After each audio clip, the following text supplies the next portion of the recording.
You're listening to The Lyndia Grant Show. Think on these things with Lyndia Grant. Well, good evening, Radio 1 listeners. Thank you for tuning in to The Lyndia Grant Show.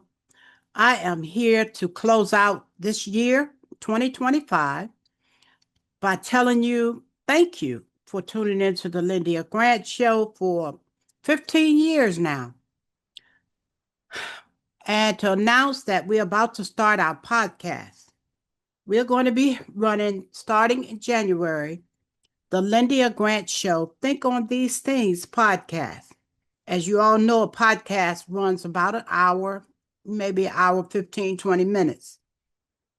And it's going to be an opportunity for us to talk to you about things that people have become overwhelmed by in the news cycle and the things that we hear every day that are literally bringing our spirit down. We're going to have more inspirational stories and talk to guests that can uplift you in the life that you're leading today.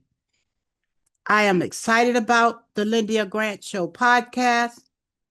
But before we jump in, I would love to talk to you about today's show. Today, I'm going to have no guests. This is my Les Brown speakers. Follow the Yellow Brick Road. I was one of the speakers about 10 years ago, and Les Brown was there judging us, and he absolutely loved my message. So I would like for you all to hear it because it talks about how you can shape your life. So tune in and listen to Follow the Yellow Brick Road. And then next year, plan on tuning in to our podcast once a week. We're going to still keep our radio show, and we're also going to have our podcast come out on Fridays as well. I hope you have enjoyed listening to the Lyndia Grant Show. I'd like to include a lot of motivation and inspiration because let me just tell you how it all started. Back when I lived in San Pablo, was married and had my 3 kids, and we actually moved to West Covina in the southern part of California, outside of Los Angeles. One day, the Lord showed me a book on my shelf called Think and Grow Rich by Napoleon Hill. And I remember we had moved down there, and I had been trying to find a job and couldn't. Kept going on interviews, went to several interviews at USC because I really wanted to work at USC so my kids could go to college for free, because I learned that if you work at a university, you don't have to pay for your kids' college tuition. So I did go on about 7 interviews there. And then I went on interviews, one that finally called Fulton Hospital. And but in the meantime, God was doing a new thing to me with my life, and I didn't realize what was going on. I thought I wanted a job, but God was getting me ready to start my own business and to move back to Washington. So how that happened was I started reading the Napoleon Hill book where the Holy Spirit told me to go over there to the shelf and pick up that book. And it was in the middle of other books, but there was one red book that it told me to get, and that was Think and Grow Rich. I started reading that book and couldn't put it down. And it's based on spiritual principles. Napoleon Hill studied the Bible 3 hours every morning and 3 hours every night before he wrote Think and Grow Rich. So you'll see if you read it, it is based on biblical principles. Being the daughter of preachers, I didn't want to follow any principles that were not biblically based. So I just started praying and asking God to help me figure out what to do with my life. And then I started going to the hospital chapel that was next door to where we lived.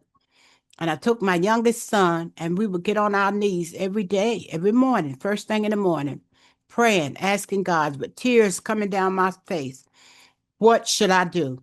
And God revealed to me that I was to move back to Washington, D.C., and start my own business. And it was going to be a resume writing service. And long story short, I did it. It worked. And it's been so much has happened in my life as a result of the day I prayed. But let me just close by saying, before I moved. I did finally get a call back from USC.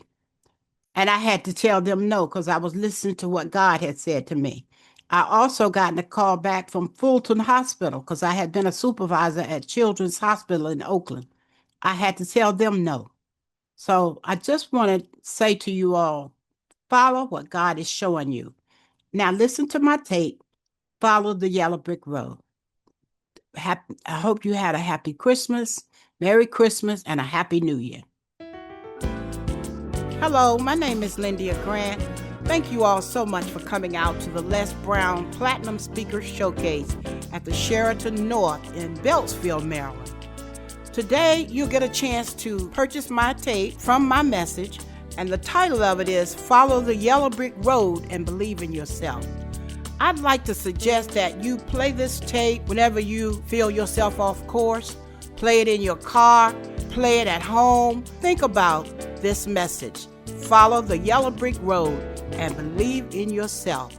I'm going to give you 3 points in this message. 3 A words: aim, attitude, and action. Now let me set the stage and give you some facts. When this movie was made, The Wizard of Oz was back during the Great Depression here in America in 1939. And it took place in Kansas, and it was made in black and white at the beginning of the movie. People were looking for a place to escape. They were looking for a better day. It was really bad during that time. They were suffering. Unemployment was up to 25%. President Herbert Hoover had done a poor job, and people blamed him for all of the bad things that were going on. And so President Roosevelt got elected, and he was the saving grace. And President Roosevelt was the first president to set up Social Security. The stock market crashed in 1929, and it took 32 years to get it back up again to its normal rate. 11,000 banks closed. Shanty towns crept up all across America as families lived in cars, and they had packing crates that they were sleeping in. And they called these little towns Hooverville. They named it Hooverville because they were blaming Herbert Hoover. So as they stood in lines for soup kitchens, today we see foreclosure signs. And we're going through similar situations. Now let me give you some facts about the movie. If you don't watch the movie with this information in mind, you'll miss the whole point of Follow the Yellow Brick Road. Yellow brick road is a metaphor for your dream and your goal and how you get on that road and you keep going. In the movie, Dorothy's house landed on the Wicked Witch of the West, and it landed in Munchkin land. Munchkins were dressed like little dolls, toy people. They celebrated. They were so delighted that Dorothy had gotten rid of their greatest fear, the Wicked Witch of the West. In that celebration, they yelled, they sang, they danced. Ding dong, the witch is dead. Ding dong, the wicked witch is dead. They were excited. Dorothy only wanted to go home. She didn't care that she had killed the wicked witch. As a matter of fact, she wondered, did she do something wrong? Until Glinda the Good Witch came and said, you can go home by going to see the Wizard of Oz. Because that's all Dorothy seemed to talk about. And Dorothy said, well, how will I get home? She said, follow the yellow brick road. Munchkins sang and danced and showed Dorothy the way. As she skipped and hopped down the yellow brick road, they kept singing, follow the yellow brick road, follow the yellow brick road. And so finally, as Dorothy kept going on her journey, she said bye to the Munchkins. And along the way, she met 3 friends. Scarecrow, who needed a brain. Tin Man, who needed a heart. And the Cowardly Lion, who needed some courage. Now, as they skipped along, they would always get afraid because she didn't have 3 friends that were courageous. So they sang and skipped together, lions and tigers and bears. And they were afraid. If it wasn't for my care coach at AmeriHealth, I probably wouldn't be so healthy right now. As a man, we don't get checkups or see a doctor regularly anyways. It's probably just a man thing because none of my partners go either. We know we should, but we just don't, and hope it works out. So what changed for you? AmeriHealth assigned me a care coach, somebody that gives one-on-one help, answer questions, explain things, and help set my appointments. She also helped me understand what having high blood pressure really means and ways to manage it so it doesn't kill me. It ain't nothing to play with. If you're a member of AmeriHealth, ask for a care coach. I'm glad I got mine. At AmeriHealth, if you need a care coach, you can have one.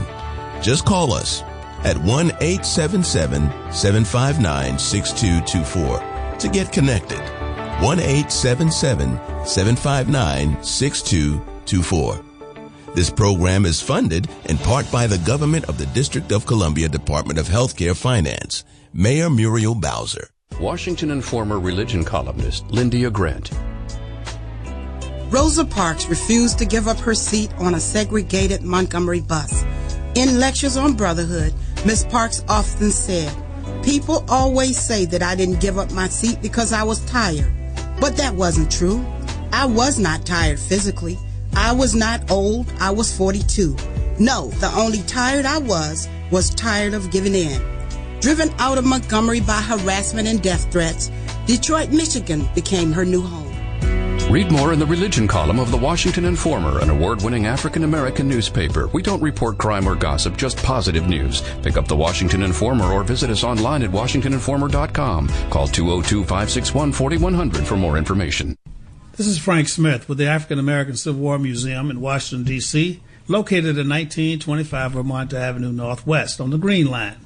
Did you know that a recent study found that children who visit museums do better in school and in life than children who do not? So parents, teachers, and preachers, let's get moving. I promise you, if you bring your children to the African American Civil War Museum, they will be inspired by the images that they see. They will be impressed by our living history reenactors who are always available, and they will be involved in our scavenger hunt that takes them throughout our exhibit. That's the African American Civil War Museum, 1925 Vermont Avenue. Our hours are 10 to 6:30 on weekdays, 12 to 4 on Saturdays and Sundays. See it. Be inspired. So then they finally made it through the forest and they reached the Emerald City. And as they reached the Emerald City, you can hear a choir in the background singing, "You're out of the woods, you're out of the dark, you're out of the night. Step into the sun, step into the light." And they're excited because the castle is in front of them. They're almost there. Everybody's excited. If you're watching the movie, you feel so good because now they see the castle in Emerald Isle. But suddenly something happens really bad. An evil spell comes down over them. The wicked witch is back again. But Glinda the Good Witch does her magic all over again, and they make it to the castle only to find that the Wizard of Oz is just another man. They are all so sad, the Scarecrow, the Tin Man, and the Cowardly Lion. But Glinda tells all of them that you already had everything that you need inside of yourself. Dorothy, all you have to do is believe. Inside of you, all you have to do is click your heels together 3 times and you'll be home. Just believe. So they all had everything they needed. And you do too. The main point of this movie, we all have the ability to get what we want. And this power comes from within. Others may come alongside of us to offer some moral support, but ultimately, it's up to each of us. The yellow brick road, your dream or your goal, the Tin Man, the Scarecrow, and the Lion, well, they're metaphors for our emotions. And the Scarecrow needed a brain. Well, we need our mind to think. The Tin Man needed a heart. We have to have our heart so we can love others. And the Lion, the Cowardly Lion, didn't have any courage. If you decide you want to go forth with your dream, you have to be brave. And you too have to have courage. So it was as if these 3 emotions were running along with Dorothy. They were not really real. It was her mind, her heart, and her courage. She went by herself, but it was as if her 3 imaginary friends came to life to give her support. So the first thing you have to do is have a purpose. Dorothy's goal was to get back home to Kansas. She was determined to get to see the Wizard of Oz. What is your goal? Do you know where you're going and why you want to get this done? She wanted to go home to see Annie M. So take charge of your emotions. Feed your brain by studying and learning. You must have a kind heart. Napoleon Hill discovered this in his study. He said, remember this. Repeat it daily. He said, tell yourself, I will eliminate hatred, envy, jealousy, selfishness, and cynicism, and develop love for all humanity. for I know that a negative attitude toward others can never bring me success. So you definitely have to be kind. You have to have a good heart. You need to have a gentle heart, a loving heart. And finally, you certainly need courage. You cannot be cowardly about what it is you want to do. You have to just move forward even if you're shaking in your shoes and if you're afraid like the cowardly lion. If you believe within your heart, you'll know. So what's holding you back? Begin your trip on your own yellow brick road toward your goal. Are you afraid, a coward like the cowardly lion? Or is it that you don't have a heart to do it, like the Tin Man? Is it that you feel you're not smart enough to do it, like the Scarecrow? Now for my message. Aim, attitude, and action. Point 1 is aim. Aim is your goal. It's what you want to do. The definition of aim is to direct toward or intend for a particular goal. Earl Nightingale had this quote to say. He said, "People with goals succeed because they know where they're going." So that's your yellow brick road. You can't get on your yellow brick road headed anywhere if you don't have a direction that you're going and a purpose for what it is you're going to do when you get there. Zig Ziglar had a quote, but I like the way Les Brown rephrased it. He said, "If you aim at nothing, you will end up hitting it dead on the head every time." And scripture reminds us, I can do all things through Christ who strengthens me. And if we can do all things, then why wouldn't we try? We should never think that our goal is impossible or that it's too big of a dream. So think about it. What is it that you want to do? What gives your life a sense of joy? What gives you hope? What do you love doing? In fact, you love doing it so much you'll do it for free. It brings a smile to your face. I remember when I got on my yellow brick road, when the first day that I started my business more than 25 years ago, I was living in West Covina, California, going on a job interview, had been reading Napoleon Hill's Think and Grow Rich book. And if you all don't know, that's a book Napoleon Hill researched 20 years to try to find out what makes one man successful and another one not. And it came up with a formula, but it's based on how we think. I was on a job interview at an agency, and the agency sends us out for job interviews. So you have to do a great job for the agency as well. Because if you don't, you might not get sent out in the interviews because they made their commission if you were a good candidate. There was a lady sitting beside me, and she was like the cowardly lion. She hadn't worked in so many years, and I needed to encourage her because she started to talk to me, and I felt so bad for her. I wanted her to feel better about it. And I took her resume and asked her things that she must have done and reminded her of jobs that she must have done while she had her job. And she was so encouraged and thankful. And she went in and she did her interview, and she did a great job. And the receptionist saw me do that and said to me, "Have you ever thought about starting your own business?" You were so good with her. She was my guardian angel that day. See, you can hear something and not listen. But I heard what she said, and immediately I got myself started on my own yellow brick road. And I stayed on it until my dream became a reality. And you can do it too. What do you do at the fork in the road? Do you guess and take a chance?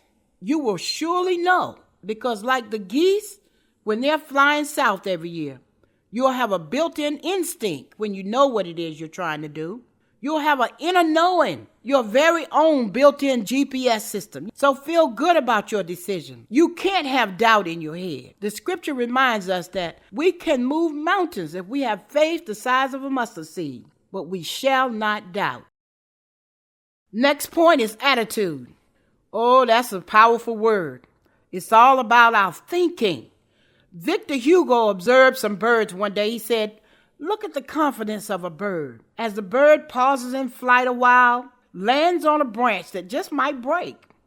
He doesn't care. He thinks, no worries. The bird sings thinking, I don't care if this branch breaks. I have wings. I can fly. Don't fool yourself. Rain will fall. The Wicked Witch of the West caused some strange magical snow-like substance to fall on Dorothy and her friends as they crossed the last flower field to get to the castle. Running, singing, and in joy, they were delighted that they had made their way across the flower field because her dream was in sight. And suddenly they passed out because the Wicked Witch of the West had gotten to them again. Well, life will do the same thing. It'll throw you a curve. Suddenly, we'll be down and out too. We won't know what hit us. Some things will happen that we cannot control, and others we can. You'll probably have death in your family. You may lose your job. You may get evicted. Your car could get repossessed. You have children that get locked up in jail. All kinds of trouble come your way. But it still has to do with your attitude. There's a quote by Charles Swinton that says, it's only 10% what happens to us and 90% how we react to it. It doesn't matter how big the problem is that comes along in your life. It's still only 10%. But how you react to that problem is the biggest picture. That's 90%. So we should be careful what that 90% is and what we do with the 90%, which leads me to my final point. I'm going to give you some action steps you can take. Point 3, actions. Okay, the first thing I want you to do is evaluate the people in your life. Dorothy had her 3 friends. At least they were trying to get better. Get rid of toxic energy drainers, people who try to kill your dream, always reminding you of their past failures. Ask yourself, what kind of person have I become because of relations that I have allowed? There's a saying that birds of a feather flock together. Ask yourself, does this person bring out the best in you? Do they inspire you or make you stretch? There's an old African proverb that says, if there's no enemy within, the enemy on the outside can do you no harm. And Elizabeth Kubler-Ross once said, people are like stained glass windows. They sparkle and shine when the sun is out, but when darkness sets in, their true beauty is revealed only if there's a light from within. You have to have strength on the inside. It doesn't matter who you come up against. Your mind will be made up. You'll be so sure of yourself. And then you'll have a legacy. What's your legacy? What will people remember you for when the Creator calls you back home? Ask yourself, who am I? Am I doing what I was sent to this planet to do? Repeat after me. If I want to keep on getting what I'm already getting, all I have to do is keep on doing what I'm already doing. You've got to change your patterns. You've got to get a new game plan and a new strategy. Ask yourself, what have I been doing to produce what I have today? Repeat this after me. This is my year. I can have my dream. There's a survey that shows that 87% of our self-talk is negative. So stop talking negative to yourself and about yourself and stop complaining. Les Brown told us so many times, you've got to fail your way to success. Henry Ford tried 10,000 times before the motor car was discovered. And I always like to talk about Michael Jordan. He talked about how many baskets he had to miss when he was shooting hoops in order to learn how to shoot a record number of good hoops. Goethe said it like this, if I treat a man as he is, I'll make him worse. But if I treat him as he could be, I help him become what he should be. So what is your legacy? My legacy is the African American Civil War Memorial, now a national monument in Washington, D.C. So proud that I served as a project director appointed by D.C. Councilmember Frank Smith. That is a national monument that is now maintained by the National Park Service.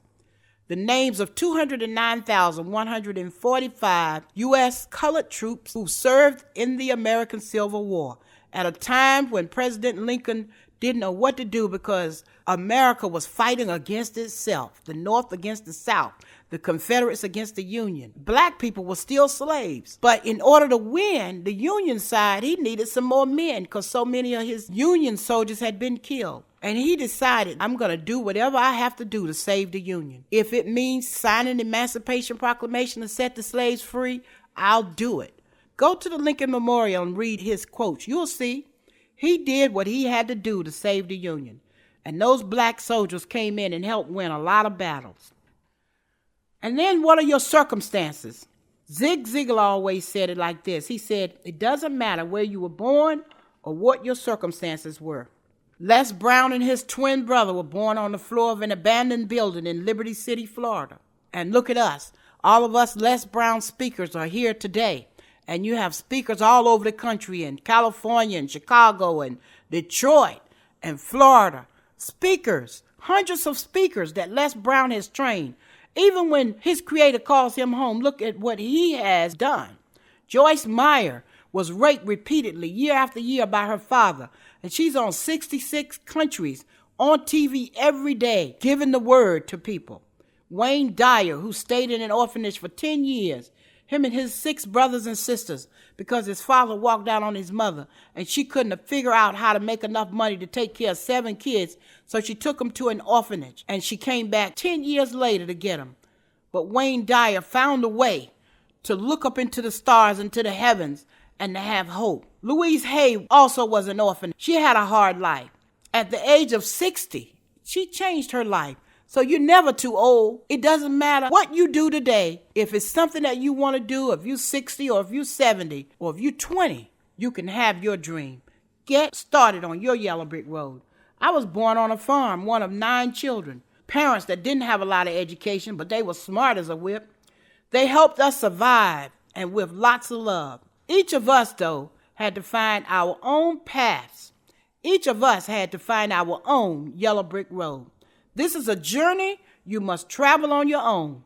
You'll find the right people to go along with you as you travel, like Dorothy did.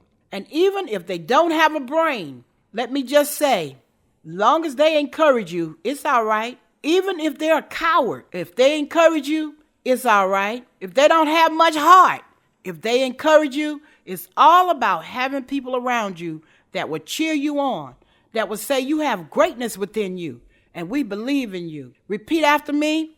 I deserve the best that life has to offer. I deserve. So take life on. In closing, I want to say you have to have a competitive edge. What do I mean by competitive edge? Les Brown always said, you got to be hungry. You got to want it bad enough. Whitney Young said, it's better to be prepared and not have an opportunity than to have an opportunity and not be prepared. How many of you know that's true? Raise your hands. Even when people around you don't believe in you anymore, be like Harriet Tubman when she said, keep her going. She refused to lose a passenger. She wouldn't allow them to quit. She said, keep her going. When your close friends become members of your discouragement club, keep her going. When they tell you to give up, don't you do it. Just keep going. And don't face reality. Sounds crazy, doesn't it? What do you mean by that, Lyndia Grant? Will you tell me what do you mean by don't face reality? We live in a real world where reality will cause you to fall, fail. Bible scholars, remember the story of Peter who was walking on water towards Jesus? He looked down and began to focus on the here and now, and then he began to sink because he wasn't the one causing him to walk on water. Jesus was. He should have kept his eyes on Jesus, where his strength was coming from. Keep looking towards your future. Keep your mind on your goals in your future, and keep going past the no's until you find someone to say yes. Show lots of love like the Tin Man. Be brave like the lion, and increase your knowledge base with your brain like the scarecrow. Don't want the same results in your life? Then don't tell that negative story. If you want your goal to become a reality, then tell your new story and give life to your dreams. Follow the yellow brick road if you believe. Thank you for listening to The Lyndia Grant Show. Think on these things with your host, Lyndia Grant.